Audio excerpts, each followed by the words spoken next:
Assalamualaikum warahmatullahi wabarakatuh. Salam sehat selalu semuanya. Mudah-mudahan dari Tuhan Subhanahu wa Ta'ala. Nah, pada kesempatan ini saya kedatangan tamu. Teman ya, sahabat ini dari Papua. Ya, Papua Mas ya? Ya. Ini dari Papua. Jadi Indonesia ujung paling timur. Nah, ini logatnya masih logat asli Papua. Jadi dari kecil sampai besar sampai ini, tapi ini bujang Mas ya. Jadi kalau ada di ditonton oleh teman-teman putri, ini bisa bisa difungsikan.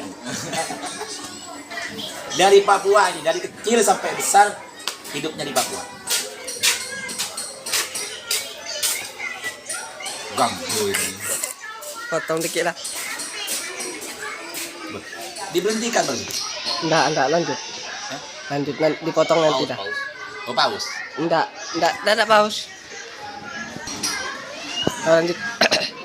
Dari awal ya. Nah, ini ada sahabat teman nih, namanya Mas Amin. Ini hidupnya ada di Papua dari kecil sampai besar. Alhamdulillah sekarang sudah tetap di Jawa, mudah-mudahan kerasan dan menemukan jodohnya di sini. Amin, amin. Dan yang saya tanyakan, yang akan saya bahas pada kesempatan ini, saya mau tanya-tanya ini tentang agama, tentang religius, kehidupan sosial yang ada di Papua sana. Ini mungkin apa bedanya dengan di sini dan kondisinya bagaimana dan apa yang perlu kita bahas dan menarik di sana. Ini perlu kita sama saudara, sama muslim bisa kita ingat ke Papua yang di sana yang kondisinya bagaimana. Ini Mas Amin bisa diceritakan ini sebagai ini pemuda atau pelajar yang ada di Papua yang alhamdulillah sudah mau wisuda. Mudah-mudahan nanti bisa ditindaklanjuti. Terima kasih Mas Amin. Ayo ceritakan yang menarik di sana Mas Amin bagaimana? Pertama Cut. Action. Ya. Dekat. Agak dekat. Maksudnya agak dekat. Dari sana, oh ya sini. Action. Sudah. Tadi apa? Terkait apa hal yang menarik? Hal yang menarik dan kondisi agama di sana bagaimana? Kalau soal agama di sana lengkap ya. Kamera agak dekat enggak? Cukup. Menurut saya kalau sesuai dengan aturan Indonesia ya 6 agama ada. Terus ada agama lokal, keyakinan masyarakat juga. Ya, kalau di Jawa mungkin istilah Jawa ya. Jawa. Di sana keyakinan dari pribumi asli sana. Nah, tepatnya saya di Merauke ya. Jadi ini teman-teman mendekat bisa dengar ya. Merauke ya. Jadi kalau saya itu tepatnya di Merauke, sekarang itu di bagian, kalau di Papua itu bagian selatan. Sekarang Papua Selatan. Kalau di Indonesia yang paling itu timur. Untuk soal suku yang ada di sana bermacam-macam. Kita biasa sebutnya itu anak muda itu Indonesia Mini. Jadi Merauke itu Indonesia Mini. Maksudnya wajah Indonesia juga ada di Merauke. Berbagai suku berbeda-beda namun tetap satu. Jadi Bhinneka Tunggal Ika hidup. Terus asli pribumi di Papua Merauke mereka ramah tamah. Bahkan saya sering itu bahas sama teman-teman kuliah itu. Merauke bergabung di Indonesia itu tanpa perang. Saking terbukanya asli itu. Bahkan sama mantan bupati di sana jadi juga. Kecuali yang perang ke timur ya. Itu yang perang itu di bagian Pegunungan, Papua Barat yang sebagian. Kalau di daerah kita memang pernah terjadi kerusuhan tahun 2000, tragedi tahun 2000. Di situ sampai rata mati, gugur lah. Mereka punya kepala PM. Habis itu setelah itu sampai sekarang aman. Tahun 2000 saya masih umur berapa? 1 tahun. Kenal ini Dulu. Nah sekarang ini masih aktif. Saya juga kurang tahu. Ini yang jelas bukan di wilayah Merauke. masih aktif sekarang. Oke. Iya. Masih kalau dari beritanya, cuman minoritas di daerah tertentu Itu kayak kan Bali. mau memisahkan diri. Iya. Mereka isinya mau memisahkan juga. Dan punya jenis banyak KPM. Ada jenisnya memang karena kurang perhatian pemerintah, sehingga mereka minta merdeka dari kemiskinan. Sebenarnya kalau dikasih perhatian, dipindah. Tapi ada yang memang mengakar. Mengakar bahwa nasionalis mereka ingin berjuang untuk Indonesia merdeka. Biar dipengaruhi, biar diperhatikan nggak bisa. Terus yang lain jenisnya tuh nggak tahu saya. Yang jelas ada lagi yang ketiga tuh yang nggak mau merdeka. Dari orang pribumi sih udah pecah. Berarti apakah ada indikasi yang membiayai itu? Ya kalau indikasi itu pasti ada. Dari eksternal. Tidak ada yang membiayai dari pihak-pihak mana, pihak luar gitu. Saya nggak bisa bicara sih, nggak tahu. Yang jelas ada ya pasti yang memberikan sumbangan, entah itu moral dan material ya. Moralnya, materialnya bisa jadi uang, senjata itu dari mana kan kita bertanya-tanya.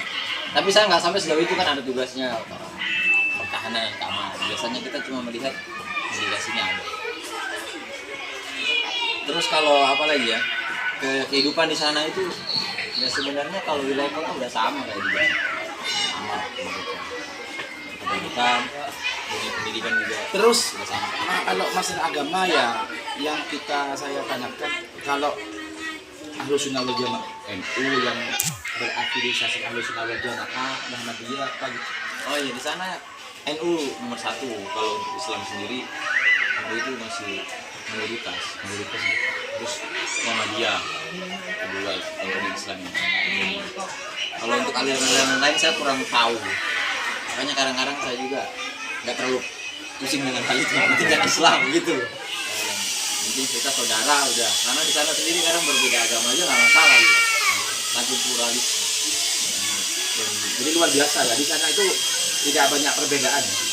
Hanya memang pasti provokator pemecah belah itu kan selalu ada kan, pasti ada, entah dari dalam maupun dari luar, sama aja, pola itu sama. Ya, saya lahir di sana dari lahir sampai sekarang di Merauke. Tapi sekarang kan sudah mantap ya untuk hidup di Jawa. Iya, karena mama saya katanya masa tuanya mau di Jawa. Oh gitu. Jadi saya kadang-kadang kalau udah kangen harus ketemu langsung. Tapi nggak bisa, harus langsung. Saya nggak mampu nutup, duluan aja. Oh, ibu Iya. rencananya mau keluarnya di sini ya? Iya, rencananya. Tapi kapan pulang? Pulangnya kapan? Katanya bulan 4 nih. Mudah-mudahan aja. Itu sendiri apa sama bapak? Sama bapak sama adik. Adik yang 2 di sana. Juga dibawa ke sini juga. Iya. Untuk di Jawanya nanti seperti apa nggak tahu. Nasibnya nggak bisa. Tapi menurut sampean ini lebih senang mana hidup di sana dengan di sini? Kalau saya lebih senang, ya kalau saya lebih senangnya di sana, karena kan saya lahir di sana, semenjak kelahiran ya. Tapi karena saya punya ibu mau ke sini, begitu saya di sini ya saya menurut saya pakai nilai syukur aja. Menerima. Jadi ya sama aja ternyata kalau dengan mati. Jadi kalau bilang lebih senang, gimana saja sama. Sekarang ini saya di sini ya saya menikmati di sini dulu ya. Mungkin sekarang ini di sini. Karena sudah di sini, kan lucu. Kalau nggak di sini terus senangnya di sana, nanti nggak menikmati. Ini teman-teman, logatnya logat Papua ini. Menarik.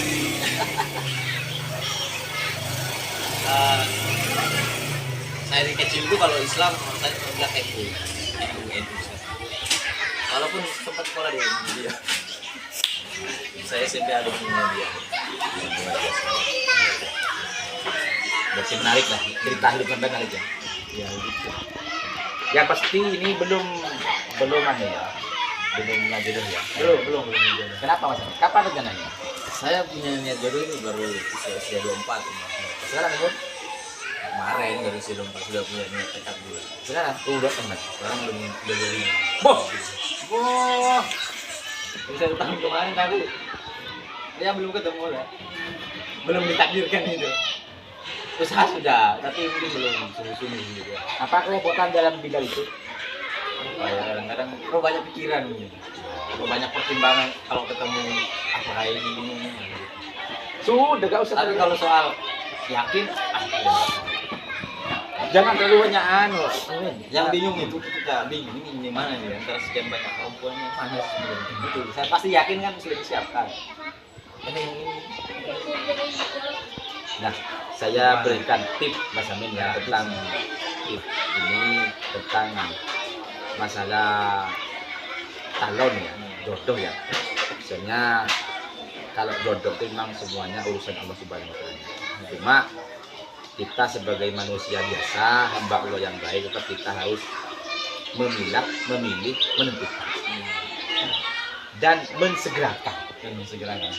Jadi teman-teman, sahabat-sahabat ya, kita namanya usaha bukan hanya kita bisa berdoa, tapi bukti dohir ada, bukti batin ada, langkah kaki ini harus ada. Kalau menurut agama, ini teman-teman sahabat-sahabat yang juga di media, ini bisa kita juga disimak. Jadi untuk cari jodoh itu ada 4. Yang pertama yang harus kita utamakan kan agama. Agamanya bagaimana. Terus karena hartanya, karena kecantikannya, karena keturunan. Dan sempurnanya kan begitu menurut agama. Walaupun nanti pada akhirnya kalau minta sempurna kan tidak mungkin. Karena keterbatasan kita, karena keterbatasan jodoh kita ataupun teman-teman yang kita kenal. Tetap kita yang paling utama adalah agama. Cuma Mas Amin ya, kalau yang saya cek atau dari segi pengalaman saya, yang paling menentukan itu hati misalnya. Hati itu biasanya kalau sudah mantap oke, jangan terlalu banyak sesuatu yang kanan kiri yang terlalu banyak disisipkan. Contohnya kalau kita saya misalnya dulu itu saya itu menikah umur 24, hampir 24, tapi sudah S1, sudah lulus ya. Itu pun saya belum punya pekerjaan apa-apa. Jadi saya belum punya pekerjaan apa-apa, belum sebelum S1. Kalaupun saya kerja, ngajar di SD itu bayarnya itu gajinya itu 100.000 itu. 175 tuh. Rencananya kan saya mau sertifikasi dengan gaji sekian nanti. Nah, logikanya saya begini, saya mau menikah bagaimana? Wong saya mau beli bensin saja masih kurang. Kan itu kan secara logika kan begitu. Kan begitu kan? Ya. Akhirnya saya bingung. Kalau saya menikah itu bagaimana? Kalau saya tidak menikah itu pun bagaimana? Ya. Karena yang jelas kita semakin tua. Ketika kita menikah di usia tua, anak sudah kecil, anak masih kecil, kita sudah tua. Repot juga kan? Ketika menikah, secara finansial belum oke, secara kesiapan pun juga belum siap, karena keterbatasan yang ada. Mungkin masalahnya saya itu mungkin juga sama dengan Anda. Akhirnya begini saja, gimana? Nah, ini ya, saya sama dengan jenengan mau menentukan A, B, C sulit.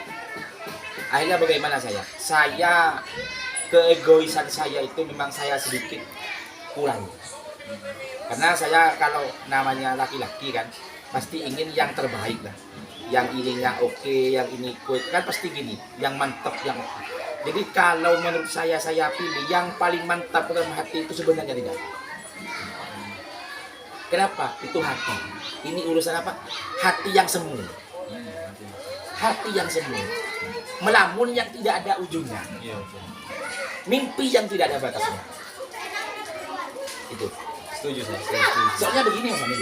Saya itu pengalaman. Kenapa kok saya bilang begini? Karena saya ini menikahnya 2 kali. Oh, 2 kali. Yang pertama itu 3 kali, tapi belum nikah yang 3. Memang yang kemarin itu nikah hati mantap. Tapi apa yang terjadi? Hasil tidak ada. Ya kita bisa. Nah, untuk yang istri yang sekarang adalah asli memang saya itu keegoisan saya tahu.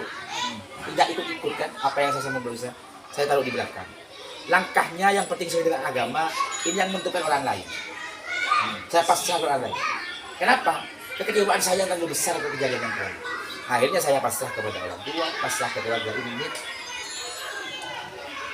Nah, tapi ketika saya jalani misalnya antara 1 dan 2 itu sama dengan ada kata yang bijak begini itu mengatakan Allah itu memang sangat sering memberi apa yang kita butuhkan, bukan memberi apa yang kita inginkan. Itu terjadi ya. Itu terjadi. Jadi Allah itu sangat sering memberi apa yang kita butuhkan, bukan apa yang kita inginkan. Ternyata bukan hanya saya, Mas Amin. Teman-teman saya pun ceritanya begitu. Banyak memang keluh kesah, curhat yang menyenangkan dan tidak, memang sangat sering Allah memberi apa yang kita butuhkan, bukan memberi apa yang kita inginkan. Kenapa? Mungkin kalau saya mungkin apa ya, istri yang pertama atau istri yang saya senangi dulu, mungkin bisa dikasih sekarang sudah tua. Kenapa? Karena saya dulu itu ambil yang istri yang ke-1 lah, sarjana, ya anaknya orang yang sedikit hik lah, oke lah, secara kasat mata oke kan. Jadi faktanya sekarang beliau ketika ketemu dengan saya itu sudah sepuh-sepuh, sudah agak tua, karena seusia saya kan. Beliau dulu itu orang-orang yang oke. Ternyata sekarang ketika saya ketemu sama-sama berbagi cerita, ternyata saya tidak begitu jauh dengan yang dulu gitu loh. Artinya ya kalau secara mungkin secara hal yang perlu disyukuri mungkin nggak beda jauh lah. Bahkan juga ada yang bisa saya kemarin lebih daripada mereka. Ini yang saya lakukan kan bukan hasil pola pikir saja kan. Iya. Itu semua saya serahkan kepada memang yang di luar saya, karena saya sudah tahu. Dengan batin yang menolak, batin yang kecewa, batin yang saya tidak suka, yang tidak sesuai lah. Awalnya nggak sesuai dengan hati. Kenapa? Karena hati itu nggak semuanya jujur. Maksudnya jujur itu tidak semua bersamaan dengan ridho Allah, tidak semua bersamaan dengan kebaikan. Jadi, iya kan? Menurut saya, kalau terlalu mengikuti hati, Justru bahaya. makanya menurut saya itu orang yang hebat, itu orang yang selalu di bawah naungan agama. Aturan kita itu orientasinya ke agama, ke agama. Hati itu karena kadang kan namanya kolbun kan, Ya. atas bawah Ya, bergerak terus. Kalau pas di bawah Nah, kita ambil. kalau kita tidak diiringi dengan iman yang kuat, iman yang istiqomah, selesai. Iya. Makanya kan saya sempat usaha. Itu maksudnya kayak gitu. Sudah yakin dekat sama perempuan. Ternyata bukan. Sudah ada saja halangan. Misalnya mau oke. Ternyata main saya. Namanya dalam dunia pacar kan belum ada pacar. Nah, saya juga sudah bosan dengan cara cari sendiri. Sampai saya pasrahkan ke mama saya. Ini kira-kira kalau sebenarnya ada omongan jodoh juga. Kalau saya cari jodoh di sana gimana? Gimana caranya gitu. Kalau saya mau nikah dengan orang sana, ya gampang pulang ke sini. Dekat itu. Di sini Hai. Dekat sudah tuh. Terus saya pikir iya ya, soalnya sudah tahun penyakit itu kan nggak terjadi. Sementara anak muda itu kan kalau mau buat harus jadi gitu ya. Kalau mau kerja. Ini pasti ada kesalahan saya. Selama ini saya paling anti ngomong perjodohan. Ini saya di kampung, sama saya dulunya masih SMK dulu. Yang ngumpul sama parentan, harga. Agak saya nggak mau jodoh itu sama kan. Tapi sekali itu saya turunkan ego yang ngobrol. Merasa salah juga kadang-kadang itu kan sering bukan sekali dua kali menjalin hubungan usaha lah. Nggak bisa juga.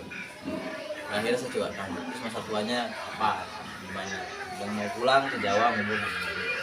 Sudah. Nggak lama lagi saya datang lagi tuh tanya, kira-kira di sana nikah bisa nggak? Ya bisa katanya. Tapi di sana dulu. Ya sudah, nah, telepon mama saya. Iya saja, yang penting di sini dulu. Ya sudah, berarti kan saya dipermudah ke sini, berarti ini jalan saya, bagi saya untuk sementara ini. Tapi selanjutnya lagi karena masih datang lagi gaya yang lama ini. Makanya kadang saya itu datang lagi pikiran gitu. Nah, terus disuruh sabar. Saya ngomong aja sama keluarga di sini. Saya bagaimana langkahnya kalau bisa dijodohkan orang harus seperti apa gitu. Yang berat itu kan kalau mau dijodohkan ini kadang-kadang harus sabar juga. Tadi kan pertama tentang kebutuhan, saya setuju. Apa yang kita butuhkan selama ini kadang-kadang nggak diinginkan, tapi kita butuh. Tapi Mas Amin ya, kalau saya boleh bicara di sini ya, saya ada terus buat sendiri. Kalau sampai itu minat dan mau ada. Tapi mohon maaf jangan kita omongkan di media. Oke saya gitu. Jadi intinya kejujurannya begitu bahwa udah punya niat tapi belum. Dari usia 4 kemarin ini paling bulat. Intinya sudah bersama sendiri terus. Saya kan punya kekurangan. Kemarin saya dapat jadi anak-anak tidak sama dengan perempuan. Saya pikir-pikir gimana, udah pusing lah. Kadang kan saya bahas ke teman juga yang hasilnya sama gitu. Lebih buruk dari saya katanya dia. Kamu mending. Saya parah, udah minus katanya banyak lah. Ya sudah. Terus sepakat itu ke teman-teman, pulang aja ke keluarga coba minta doa. Restu ibu kita. Ya udah saya nurut aja. Ya pokoknya itu. Habis itu saya sampai sini juga. Kadang-kadang di sini ada persoalan di budaya sini. Orang-orang di sini ada nikah siri gitu kan. Aktif begitu. Misalnya juga ada satu dua ini aktif ya. Sementara terakhir sih katanya ada yang bilang ada di sini. Kan saya masih menurut ini ya. Saya juga bingung tentang keluarga negara. Saya ada nih kalau dengan apa dengan minat dan memang mau tahu apa mau bismillah benar. Karena saya kalau masalah nikah itu kalau bisa itu jangan karena itu sesuatu yang kebaikan. Karena semua hidup dan langkahnya ketika menikah semuanya akan beribadah. Ya, Niatnya karena itu. ya. Tapi kalau cuma niat yang lain ya tidak akan beribadah. Bisa jadi kita nikah habis rusak malah kita putus persaudaraan. Ada masalah itu. Kalau sampai nanti serius kita mau ngomongan berdua lah. Ada. Yang saya ngomong ada itu bisa saya langsung saya kasih petunjuk. Cuma sampai tinggal ngomong iya tidak iya bisa. Dokter kepada ini kayaknya masuk sampai itu masuk. Maksudnya saya itu ngomong ini kayak itu masuk sampai apa ya? Menurut saya itu pantas lah gitu loh. Karena saya pun memberikan tips seperti itu karena sampai sedikit banyak orang berpendidikan. Jadi sedikit banyak kan harus orang berpendidikan juga. Kalau sampai orang berpendidikan nanti dapatnya bukan pendidikan ketika beda jauh, ketika kita jalan misalnya perbedaan itu semakin ya artinya kalau sampai nanti kuliah paling tidak lulusan yang di bawah kan. Kalau sampai asli nyari orang sini nggak cocok. Nah, maksudnya kalau orang yang sini yang nggak berpendidikan kan nggak cocok. Bisa saja sampai ngajar pun sini dengan orang ketika sama dapat orang sini ngajar di sini bisa saja tidak diperbolehkan. Kenapa? Karena nggak dapat uang sama dia hari.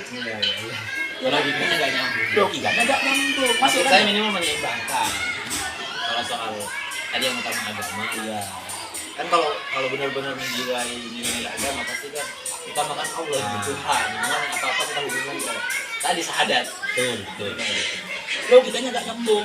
Kalau asli orang sini yang nggak berpendidikan, tapi orang sini berpendidikan, bos jauh nanti jalannya tuh sampai timpang. Bisa daripada sama. Saling melengkapi orang ini. Paling gitu. Poponas mati ngajar, bayar dan tahu. Karena orang bodoh itu pasti kelihatannya kan nggak makan saja. Makan itu sih. Harta. Padahal harta itu banyak yang tidak ditipu dapat orang harta. Iya.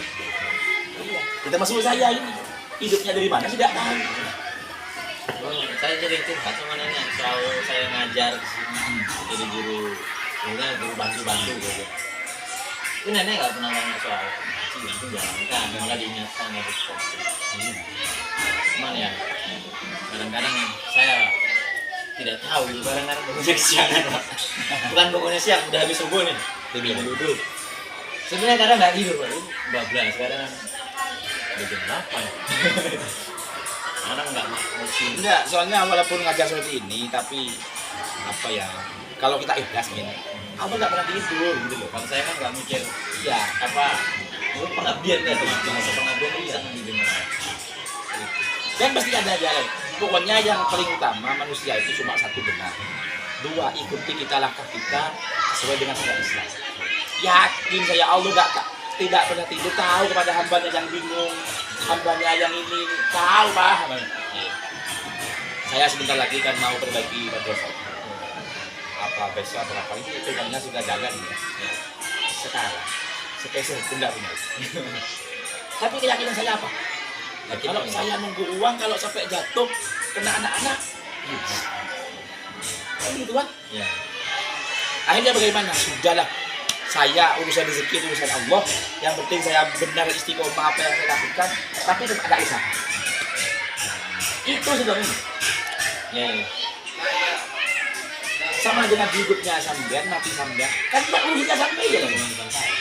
Saya nggak tahu lahir dari mana. Nah, Dengan ibu lahir siapa nggak pernah. betul, saya. ya, betul. Gimana? Dan matinya sama Nah. seperti itu juga. Kembali. Jadi kita itu nggak usah bahas itu. Jadi kayak ini kayak umur. Ini sudah hidup ya apa kata Allah. Mati pun ya apa kata Allah. Mau itu. Ketika hidup urusan dia rezeki. Jadi maka tidak ada Allah. Kalau kita sudah benar Mas Ami, sudah istiqomah betul-betul menjadi hamba Allah yang baik. Kalau kita itu tidak makan, Allah bisa disalahkan Mas Ami. Kan iya kan, kan yang menghidup secara, mohon maaf ya, ini saya bicara tasawuf sudah ya. Kalau yang tidak mengerti tasawuf ini bisa jadi salah paham Mas. Betul. Mohon maaf ya teman-teman, ini saya sedikit ngomong tasawuf. Jadi kalau tidak paham dengan ini, saya bisa disalahkan ini. Apa nggak tahu? Ya kan begitu. Jadi Pendalaman. Jadi apa namanya? Sebenarnya kita kalau sudah istiqomah apalagi tapi kita ada yang dimakan Mas Ami. Iya. Allah punya kewajiban itu. Tapi buktinya hari ini yang kita bingung kan bukan mengatakan bukan untuk makan. Beli sepeda motor, beli mobil, rumah yang bagus, apa itu rata-rata. Iya. Keinginan. Makan asal keinginan lain. Keinginan ya. Nah, itu. Masuk ke Mas Ami ya. Masuk. Makanya saya menemukan titik-titik gelapnya saya gitu. Nah, di situ yang bikin gelap tuh. Ada beberapa. Nah, salah satunya kebingungan yang tidak jelas juga. Gitu. Secara agama ketika kita bingung ya ini tiga tak ini itu berpikir yang penting intinya dekat kepada Allah, istiqomah kepada Allah. Urusan yang lain sudah apa kata Allah. Yang penting kaki ini tak pernah bentar untuk langkah. Itu sudah. Selanjutnya kan begitu. Jadi semuanya akan saya kira apa ya? Gak sulit. Cuma memang kadang kita sendiri memang diuji hal-hal yang memang apa ya? Diuji hal-hal yang sepele tapi menghadapinya saja. Memang ada sikap responnya. Ada yang memang. Ya karena memang hidupnya kan memang ujian. Karena sebenarnya kita ketika pulang menghadap Allah kan ketika kita mati kan. Sekalian itu kan hidup kita itu memang diuji oleh Allah, sabar apa tidak, bisa apa tidak, istiqomah apa tidak, melakukan hal-hal yang kewajibannya apa tidak, apa itu istiqomah apa tidak, apa itu sama dengan orang ketika hari ini kaya cukup punya banyak harta, itu kan diuji kan? Diuji apa? Ketika sampai kaya, apakah bisa bersedekah, apakah bisa menolong orang lain, apakah bisa berbagi sama, itu diuji juga. Mana apa tidak ketika hartanya? Ketika kita miskin, diuji juga. Itu ketika diuji apa? Sabar apa tidak? Ketika kita kekurangan makan, kan diuji. Nah, saya kemarin, ini kan patah. Ini patah, sempat patah, dua kali. Yang pertama benar, yang kedua tentang apes. Nah, yang membuat saya pertanyaan begini Mas Amin. Sebelum ini patah, yang ngomong gini kepada Allah Subhanahu Wa Taala. Ya Allah, saya ini kelak ketika saya sudah tua. Saya sudah sepuh. Apakah saya masih bisa? Saya mungkin sekarang hari ini istiqomah bersujud kepada Allah. Istiqomah berbuat kebaikan. Pikiran saya, apakah saya nanti ketika saya sudah tua masih bisa istiqomah sholat? Apakah masih bisa istiqomah saya dengan hal kebaikan? Apakah saya masih bisa bersujud dari ini kepada Allah? Ketika saya kelak, ketika sakit, ketika kelak saya sudah tua. Ini bertanya saya sendiri kepada Pokoknya hikmah dari ini. saya bertanya sendiri sebelum ini patah, tanya ke ini dari sebelumnya. Saya ngomong gini 3 hari langsung ini patah ini. Jangankan secara aneh ya, secara logika. Jangankan saya itu sholat kesini. Wong saya pakai baju saya sulit kami tampil. Minta baju apa pakai baju tidak bisa, mandi pun tidak bisa. Apalagi sholat. Secara aneh ya fisik ya. Nah, itu juga saya benar-benar diuji. Saya ngomong nggak sampai 1 minggu itu sudah langsung diuji oleh Allah. Apa ujian saya? Ini sakit.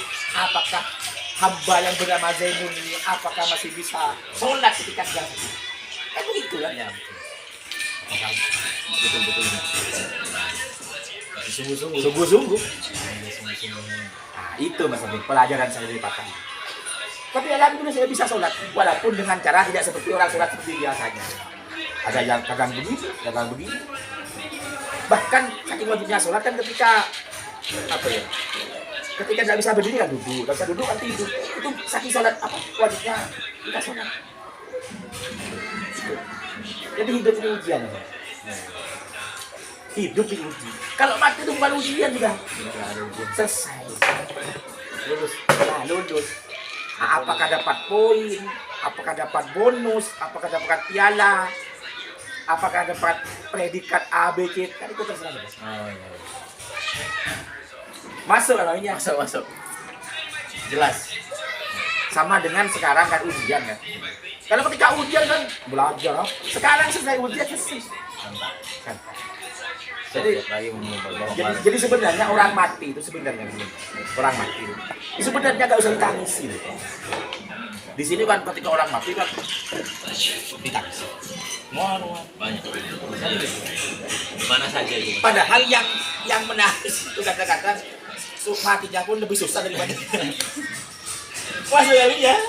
Memang kadang-kadang kalau diberikan contoh dengan ujian lulus, ya kalau pas lulus tuh memang kadang-kadang ada yang menangis bahagia.